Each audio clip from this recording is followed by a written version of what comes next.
Millones de creyentes están citando versos bíblicos completamente fuera de contexto, y nadie les está diciendo: estos no son versos de una parte oscura de las Escrituras. No, ellos son los impresos en tazas de café, gritados en sermones y publicados con confianza en todo Internet. Pero aquí está la verdad que la mayoría de la gente extraña. Muchos de los versos más populares de la Biblia no significan lo que crees que quieren decir. De hecho, la malentendida podría debilitar tu fe sin que te das cuenta. ¿Alguna vez has rezado una promesa de las Escrituras y has sentido que Dios no respondió? ¿Alguna vez se ha aferrado a un versículo, esperando un avance, solo para sentirse abandonado o confundido? No estás solo. Y no es porque Dios falló, es porque a muchos de nosotros nunca se nos enseñó a leer la Biblia en todo su poder. Jesucristo nunca tuvo la intención de que sus palabras se usen como galletas de la fortuna. Y cuando aislamos sus promesas sin comprender su propósito, perdemos la fuerza que esos versos debían dar. Hoy vamos a descubrir 5 versos que probablemente hayas entendido mal toda tu vida.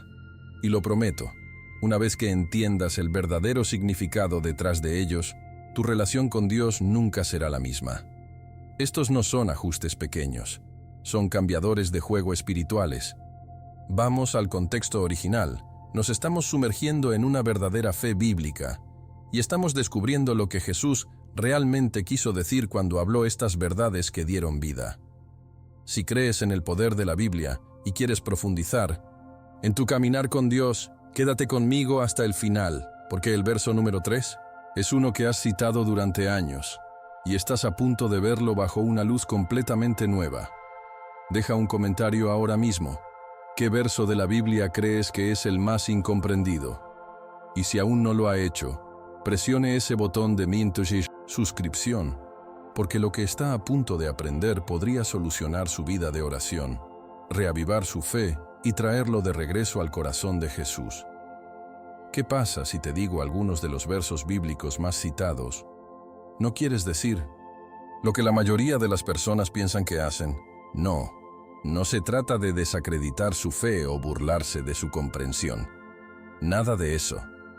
Esta es una invitación sagrada, una puerta abierta a las profundidades de la verdad divina escondida a la vista. Millones de todo el mundo se han aferrado a los versos, los imprimieron en tazas y camisetas, y los declararon durante los tiempos difíciles, sin darse cuenta de que los estaban sacando completamente fuera de contexto. Esto no es para traer vergüenza, sino para iluminar. Y cuando la luz brilla en la palabra de Dios, sucede algo hermoso. Dejamos de usar la Biblia como un libro de citas motivador y comenzamos a vivirla como la voz de Dios. La fe no se trata de soluciones rápidas, se trata de rendición completa. Y a veces, la rendición comienza desaprendiendo lo que pensamos que sabíamos. Ahí es donde comienza este viaje.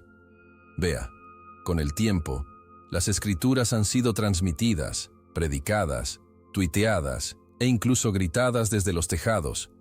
Pero rara vez se detuvo. Los versos que alguna vez fueron parte de una conversación más grande y rica con Dios han sido cortadas de sus raíces y se han convertido en consignas. Y cuando hacemos eso, robamos la Biblia de todo su poder. Jesucristo no vino a entregar comodidades rápidas. Llegó a revelar al Padre, a llamarnos a una nueva forma de vida, confrontarnos, consolarnos y finalmente salvarnos. Pero si solo escuchamos parte de lo que está diciendo, extrañamos la gloria completa de lo que Dios quiere enseñar. Así que hoy no se trata de juicio, se trata de despertar.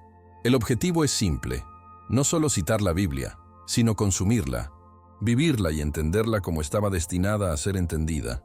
Hay algo profundamente sagrado en volver a la fuente. Imagínese leer una carta de alguien que amas, pero solo rompiendo una oración o dos y asumiendo que recibiste el mensaje completo. Eso es lo que sucede cuando leemos los versos bíblicos, sin los versos antes y después. El contexto es el puente entre confusión y claridad. Es donde el Espíritu Santo a menudo habla más fuerte, en el medio de toda la historia, no en el fragmento de Instagramable. El enemigo no necesita quitar la Biblia de tu vida para engañarte. Él solo necesita que lo leas sin entender. Y es por eso que esto importa, porque la fe arraigada en el malentendido finalmente se vuelve frágil, pero cuando está arraigado en la verdad, se vuelve inquebrantable. Dios nunca tuvo la intención de que su palabra se diluyera en frases de comodidad. Cada línea, cada verso, cada capítulo tiene el peso de la eternidad. La Biblia nunca estaba destinada a ser leída pasivamente. Estaba destinado a ser estudiado, luchado y obedecido. Jesús a menudo desafió a los líderes religiosos no porque no leyeran las Escrituras, sino porque extrañaban su corazón. Y si incluso los expertos de su tiempo pudieran equivocarse, ¿cuánto más necesitamos la guía del Espíritu Santo hoy?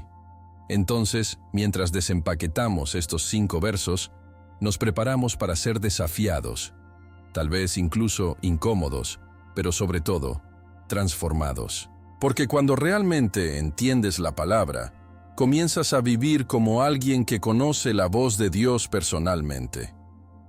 Esta es su invitación para redescubrir 5 versos que probablemente creías que sabías. Algunos de ellos se han repetido desde la infancia. Algunos incluso podrían ser tus favoritos, pero después de hoy, nunca los volverás a leer lo mismo. No porque estén equivocados, sino porque son más profundos de lo que imaginaste. Así que toma tu Biblia, abre tu corazón e inclúese en este momento. Los versos que estás a punto de escuchar llevan verdades poderosas, pero solo si estás dispuesto a mirar más allá de la superficie. ¿Estás listo para caminar por la palabra con nuevos ojos? Bien, porque el versículo número 1 va a voltear su comprensión al revés. Porque sé los planes que tengo para ti, declara el Señor. Si has estado en la iglesia por algún tiempo, es probable que hayas escuchado este verso en un sermón, lo hayas visto en una tarjeta de graduación, o tal vez incluso lo usaron como una charla durante una temporada difícil. Y honestamente, ¿quién no querría creer que Dios tiene un plan perfecto, hecho a medida para traer bendiciones y avance? Pero aquí está la cosa. Jeremías 29:11. No era una cita motivadora destinada a levantar el espíritu de alguien antes de una entrevista de trabajo. Fue un mensaje enviado a una gente rota y derrotada, exiliados en Babilonia, lejos de casa, sufriendo las consecuencias de su rebelión. Esta promesa no llegó en un momento de celebración, sino en medio de la disciplina. Fue Dios diciendo: sí, permití esta dificultad, pero no te he abandonado. Todavía tengo un propósito.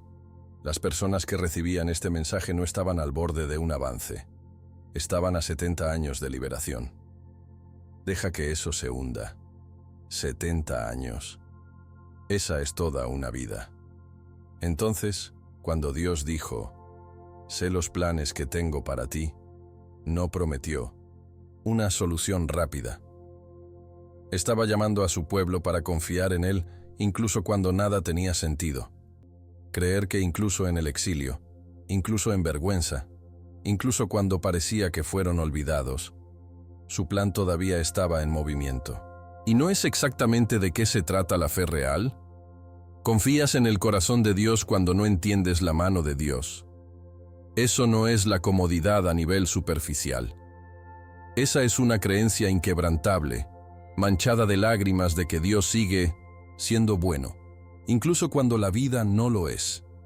Este versículo, cuando se lee en su contexto completo, Jeremías 29, 10-14, se vuelve menos sobre la gratificación instantánea y más sobre la fidelidad a largo plazo. Me buscarás y me encontrarás cuando me busques con todo tu corazón, dice Dios. Es un llamado a la intimidad, al arrepentimiento, a regresar. Se trata de rendirse, no el éxito.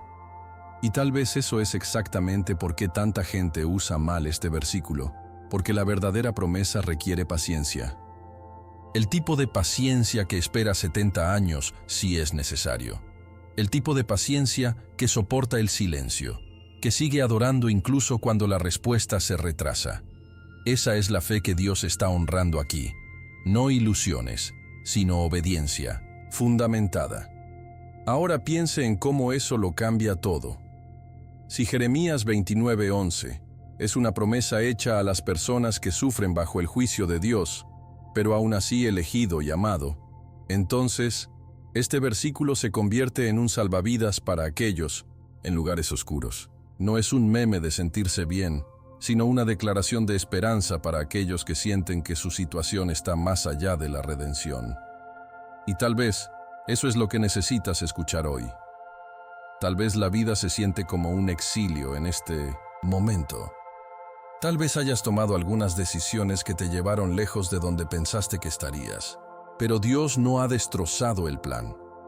Él solo te está enseñando a caminar por fe, no de vista. Sus promesas no siempre son instantáneas, pero son eternas. Entonces, en lugar de usar este verso para omitir el proceso, ¿qué pasa si lo usamos para permanecer en el proceso? ¿Qué pasa si vimos el largo juego de Dios en lugar de exigir resultados inmediatos? ¿Qué pasaría si creyera que incluso en temporadas de retraso, desesperación o disciplina, todavía está escribiendo nuestra historia? Porque de eso se trata realmente Jeremías 29:11. Confiar en que el plan de Dios incluye cada capítulo, no solo los que nos gustan. Y justo cuando crees que has comprendido este versículo, el siguiente que exploraremos podría simplemente voltear otra creencia que has tenido durante años. No juzgues, o tú también serás juzgado. Estas palabras de Jesús se han convertido en uno de los versos más citados y malsados en toda la Biblia. Los encontrará enlucidos en las redes sociales, generalmente cuando alguien intente evitar la responsabilidad. No me juzgues, dirán, agitando a Mateo 7:1 como un escudo. ¿Pero eso es realmente lo que Jesús quiso decir? Dijo que nunca deberíamos señalar lo que está mal, nunca responsabilizarse, nunca usar el discernimiento, ni siquiera cerca. De hecho, el resto de ese mismo capítulo revela una verdad más profunda y aleccionadora. Jesús no advirtió contra todo juicio. Estaba advirtiendo contra el juicio hipócrita, del tipo que critica a los demás mientras ignora sus propios defectos. Ese tipo de juicio, dice, trae consecuencias. En los versículos 3-5, Jesús se vuelve específico. Habla de personas que señalan la mota en el ojo de otra persona mientras ignoran la tabla en su cuenta. Es una imagen vívida, casi humorística. Alguien que camina con un registro masivo en su ojo, tratando de hacer una cirugía ocular en otra persona.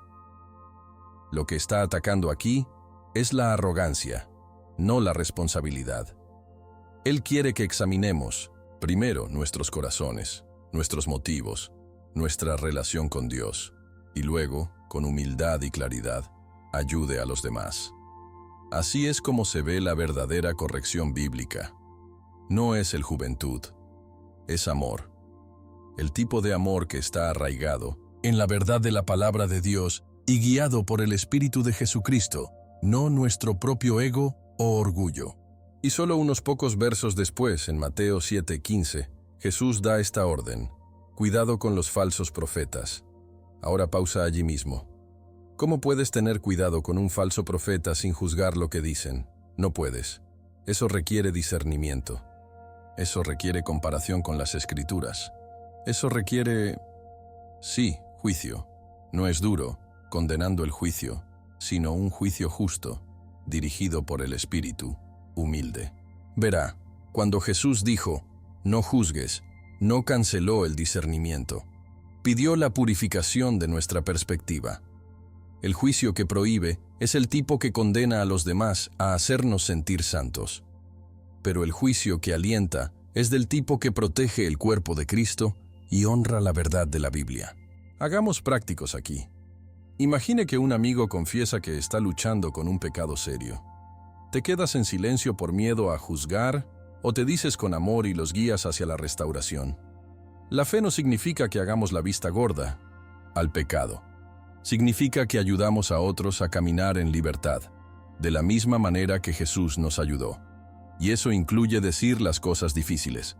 Gálatas 6:1 nos recuerda: si alguien está atrapado en un pecado, usted que vive por el Espíritu, Debe restaurar a esa persona suavemente, no condenar, no humillado, restaurar. Ese es el corazón de Jesús. Y ese es el tipo de juicio al que Mateo 7 nos llama. Uno arraigado en gracia, humildad y amor. Entonces, la próxima vez que alguien arroje, no juzgue como una caída de micrófono. Espiritual, recuerde el contexto completo. Jesucristo no nos dijo que nos callariéramos y nos mantuviéramos fuera de la vida del otro. Nos dijo que primero limpiemos nuestros propios corazones y luego ayudemos a ayudar a nuestros hermanos y hermanas con compasión y verdad. Así es como crecemos. Así es como nos protegemos unos a otros. Así es como reflejamos el carácter de Dios. Y a medida que pasamos al siguiente verso, prepárate, porque lo que la mayoría de la gente piensa que significa que no tiene nada que ver con el éxito y todo que ver con la supervivencia. Puedo hacer todas las cosas a través de Cristo que me fortalece. Si hay un verso que se ha impreso en bolsas de gimnasia, citado antes de los juegos deportivos y gritó antes de grandes goles, es este. Filipenses 4:13 se ha convertido en un eslogan cristiano para la motivación, como una versión sagrada de «tienes esto». Pero aquí está el giro que la mayoría de la gente no ve venir. Este versículo no fue escrito desde una montaña de victoria. Vino del pozo del sufrimiento. Paul estaba en prisión. No metafóricamente, literalmente. Encerrado, probablemente. Frío, hambriento, aislado y completamente despojado de comodidad terrenal. Y sin embargo, desde ese lugar oscuro, escribe esta audaz declaración de fe. Pero no se trata de ganar, se trata de durar. No está hablando de lograr sueños. Está hablando de tormentas sobrevivientes por la fuerza de Jesucristo. Cuando Paul dice, «Puedo hacer todas las cosas», no se está promocionando para una promoción o una medalla de oro. Está reflexionando sobre lo que acaba de decir en los versículos 11 y 12.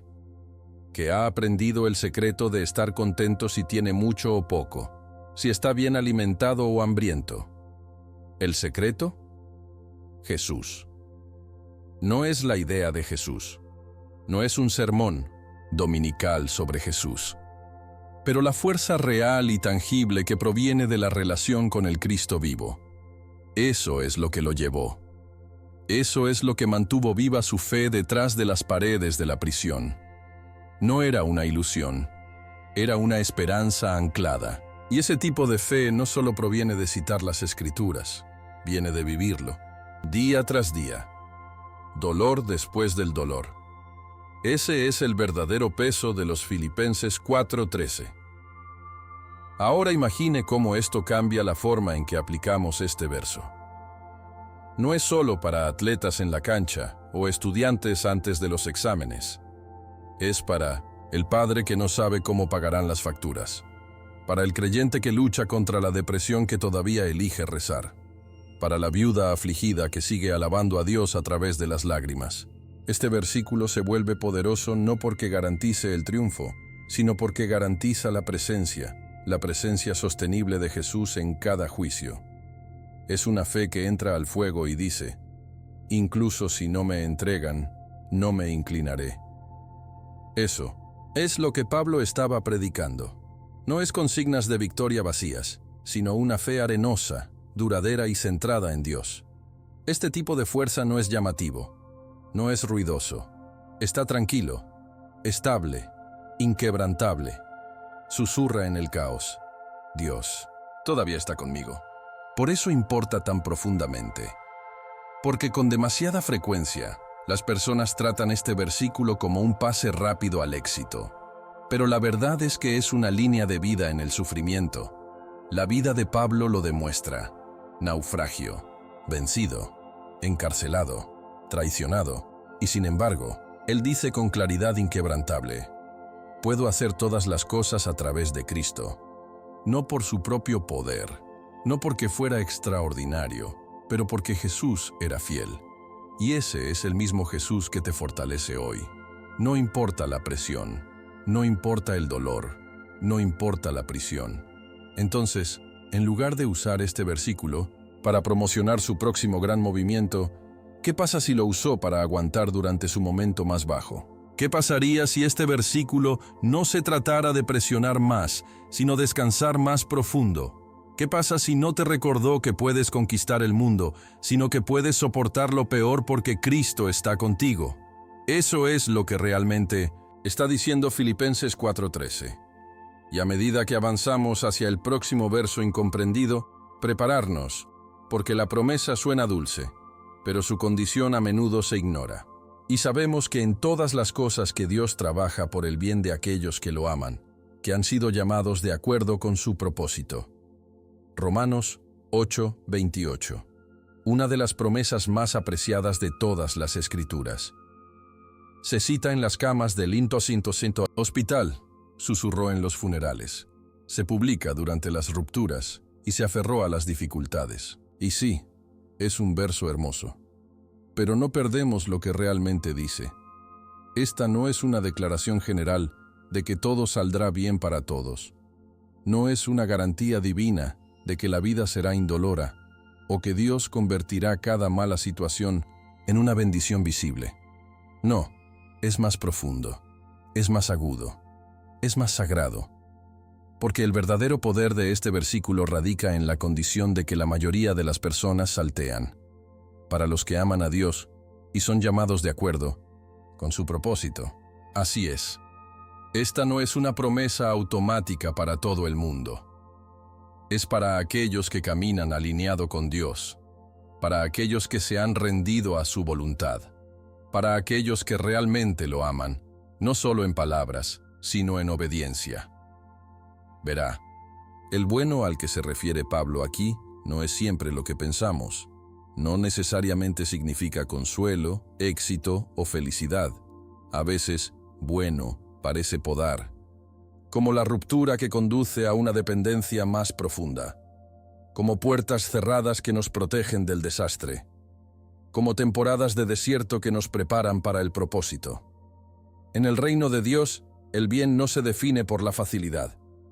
Se define por el impacto eterno.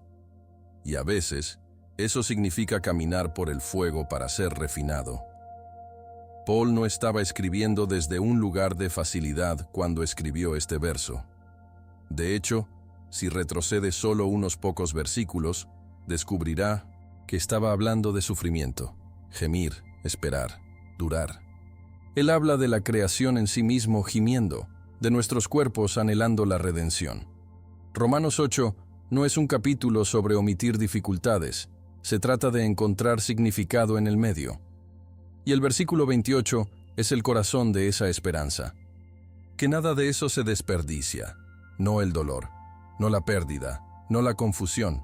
Si amas a Dios, Él está trabajando en todas las cosas, incluso el desastre, incluso los errores, para lograr algo eternamente bueno. Esa es una fe que no se estremece cuando la vida no tiene sentido. Entonces, ¿cómo vivimos esto? ¿Cómo nos aferramos a este versículo sin usarlo mal? Primero, tenemos que revisar nuestros corazones. ¿Realmente amamos a Dios o simplemente la idea de que Él arregle nuestros problemas? ¿Estamos viviendo de acuerdo con su propósito o le pidemos que bendiga el nuestro? Este versículo invita a la rendición. Nos llama a dejar de exigir explicaciones y comenzar a confiar en la orquestación divina. Nos recuerda que nuestra historia no es aleatoria y nuestro sufrimiento no es inútil. Dios no nos promete una vida sin dolor, pero sí promete un propósito en el dolor. Y ese es el tipo de esperanza que no se rompe bajo presión. Ese es el tipo de fe que crece incluso en la oscuridad. Así que la próxima vez que escuche a alguien decir, no te preocupes, todo funcionará. Romanos 8:28. Pausa y mira más profundo. Pregúntese, ¿estoy amando a Dios a través de esto? ¿Estoy alineado con su llamado? Porque cuando lo eres, este versículo se convierte en más que comodidad, se convierte en claridad.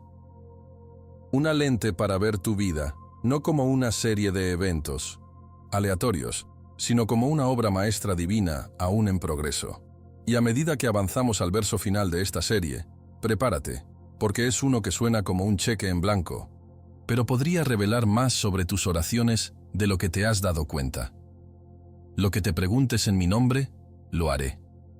A primera vista, eso suena como una invitación abierta para pedirle a Dios lo que queramos, siempre y cuando estampemos en el nombre de Jesús, al final. ¿Necesitas un nuevo trabajo? Solo reza en su nombre.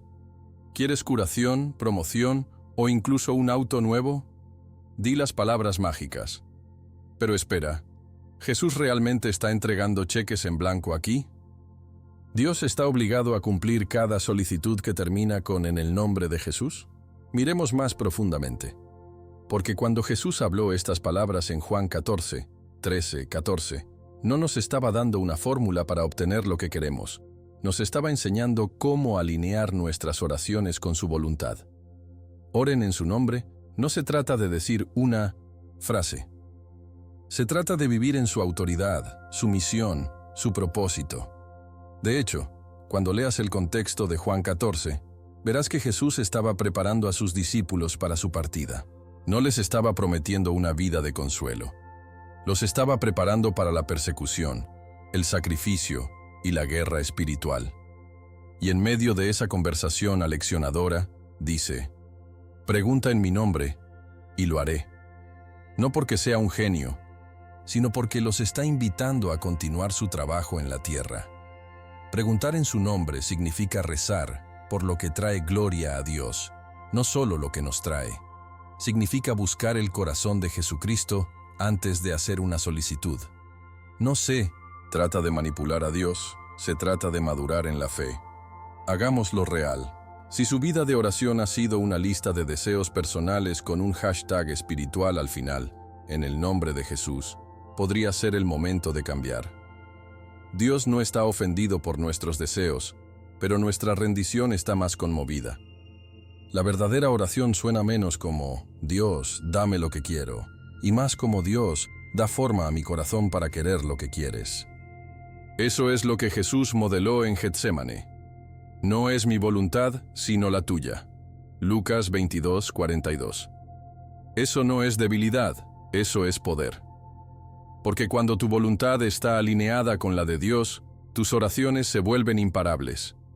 No porque controles a Dios, sino porque el Espíritu de Dios se está moviendo a través de ti.